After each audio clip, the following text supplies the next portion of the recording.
In a bygone time, he was a dentist, back when alcohol was the only anesthetic and treatment felt more like torture.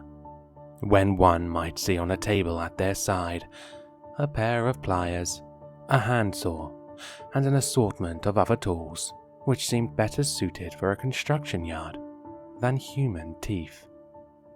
To those who live in my town, he's known simply as the dentist, a mythical figure from centuries past.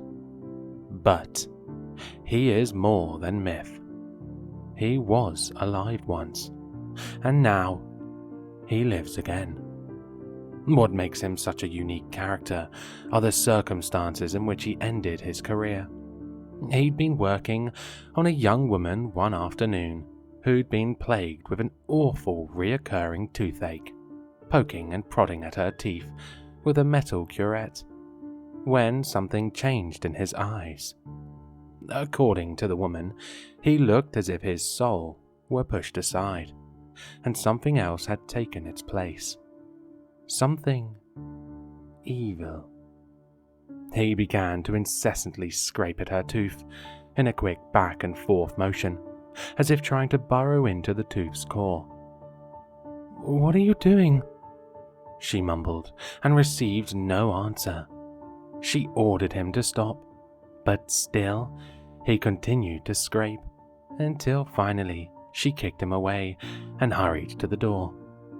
"What is wrong with you?" she cried.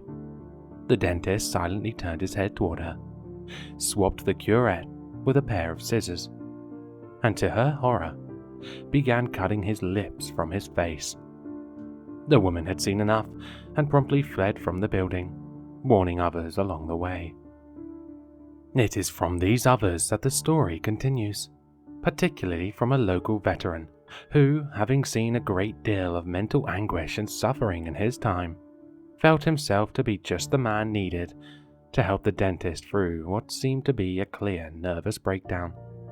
But when this man did bravely storm the office, what he found was the dentist, wild-eyed and bloodied, teeth no longer hidden behind flesh, now exposed in a wide, permanent smile. "Dear God, what have you done to yourself?" the man muttered. The dentist did not speak. He stepped towards the man, and like the woman before him, the man too fled, warning others as he went. Out the building, the dentist eventually went, past frightened outlookers who peered from behind windows and cover, and to the nearby woods, where he was last seen, entering with a leather roll of dental tools and a wide, bloody smile. 200 years have gone by since then, and although it has been agreed on by all that the dentist must be long dead, the reluctance to enter the woods has remained rooted in each generation of townsfolk. But it is a tendency of teenagers to test legends, be it for the rush of a good scare or the arrogance of youth, as it was for my friends and me many years ago. We entered the woods that afternoon, hauling camping gear for an overnight adventure. There were 3 of us, me, Dean, and Sandy. Dean was the skeptic, saying things like, "I hope we do see the dentist. I need a good cleaning," while Sandy was the believer, warning Dean to watch his mouth, literally. Me, I was the agnostic. Whatever the truth, I wasn't expecting anything bad to happen. Worst case, we would have a spooky ghost story, which also happened to be the best case, I thought. How naive. By sundown, we had found a spot and were set up for the night. Fire crackling, marshmallows roasting, beers being sipped away from the prying eyes of parents. It did not take long for us to lose sight of what first drew us into the woods. Even Sandy was at ease. As the moon reached its peak amidst the stars and began its slow descent, Dean yawned and slid into his tent, drunk and tired. "One down," I laughed. "Who'll be the last one standing?" "Hopefully you," said Sandy. "I don't want to be the only one awake out here." I smirked and poked at the fire with a stick. "You really believe the dentist is in these woods?" Sandy shrugged. "I did, but now that we're here, it's not so bad." "I'm surprised you agreed to join us." "Somebody has to protect you idiots." I laughed. "Well, I'm happy you're here." Sandy smiled, and we looked at each other for a long moment.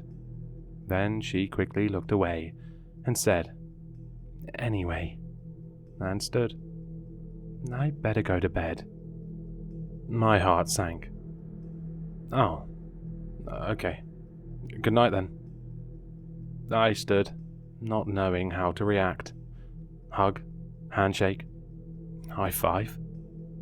Looking back at it now, it was an invitation I was too dense to catch. Instead, I fervently waved like I were on the Titanic as it left port, despite being within arm's reach of her. An embarrassing display that I immediately regretted. Sandy disappeared into her tent, and with a sigh I smothered the fire and called it a night. I awoke not long after to the sound of a tent unzipping, and quickly sat up. "Sandy?" I whispered, hopefully. But as my eyes adjusted to the dark, I realized it wasn't my tent that had been opened. I crawled over and unzipped mine and poked my head out. I could see that Sandy's tent was open. Immediately, I was concerned and was about to call her name, when I heard another zipper and turned in time to see Dean's tent being sealed.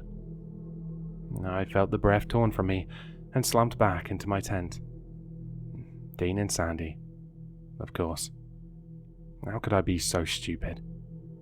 Every girl I knew back then wanted Dean. Why would Sandy be any different?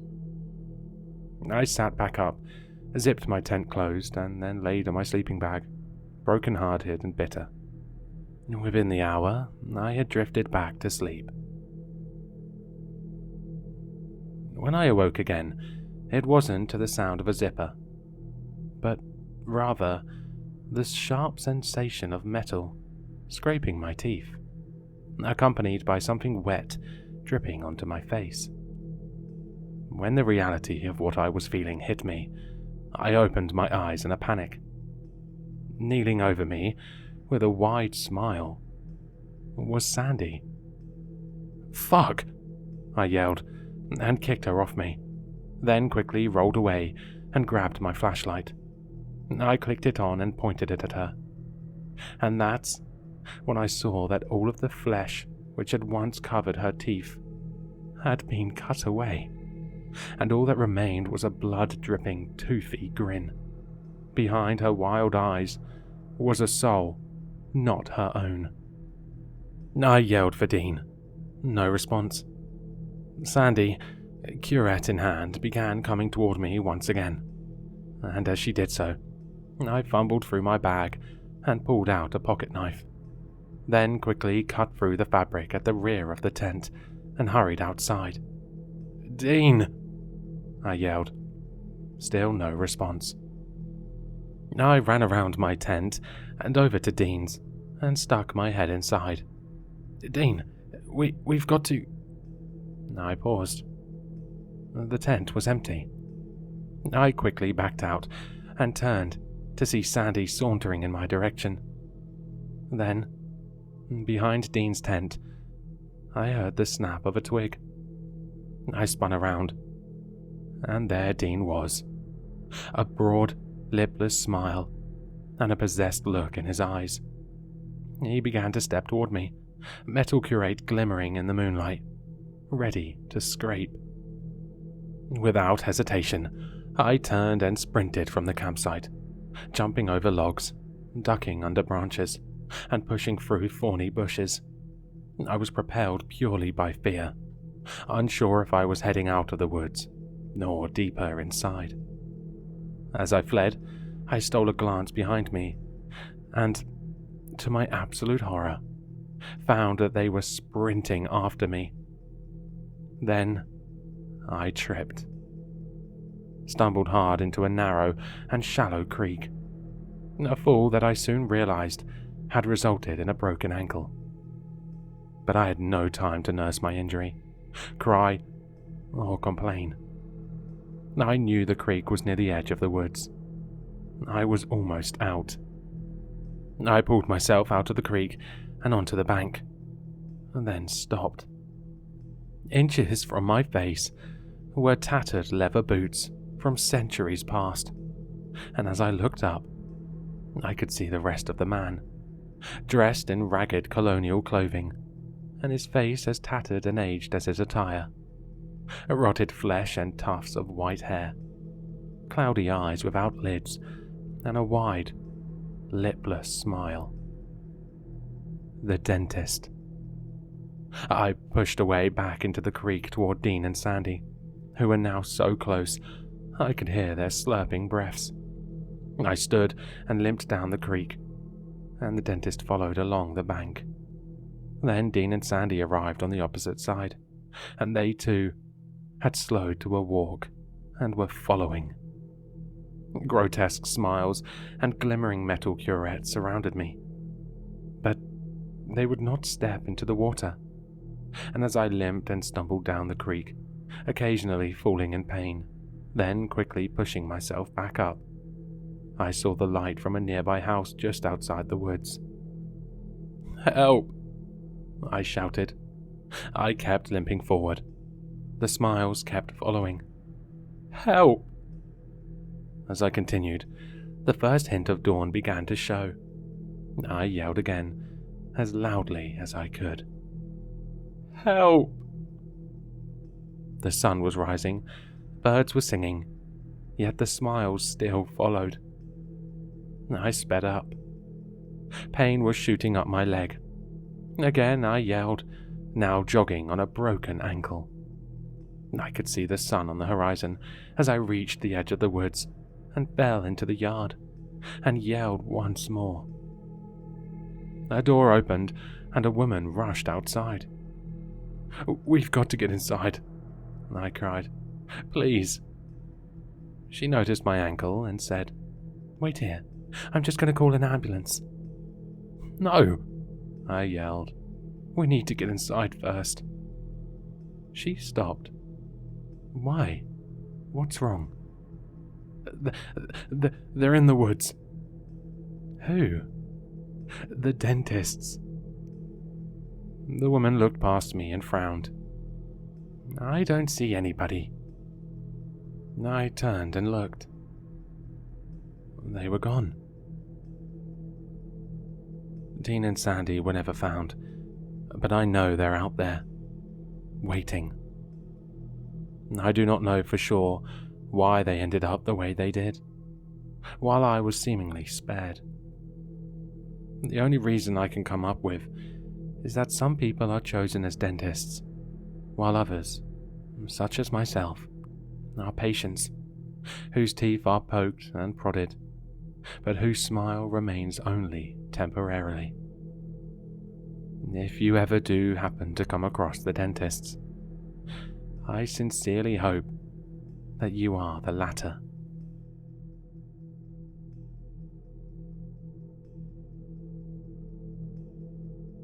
Hello, sinister listeners. If you've enjoyed this story, then you'll find all the author's information in the description below. For more content, be sure to like, comment, and subscribe to succumb to the sinister.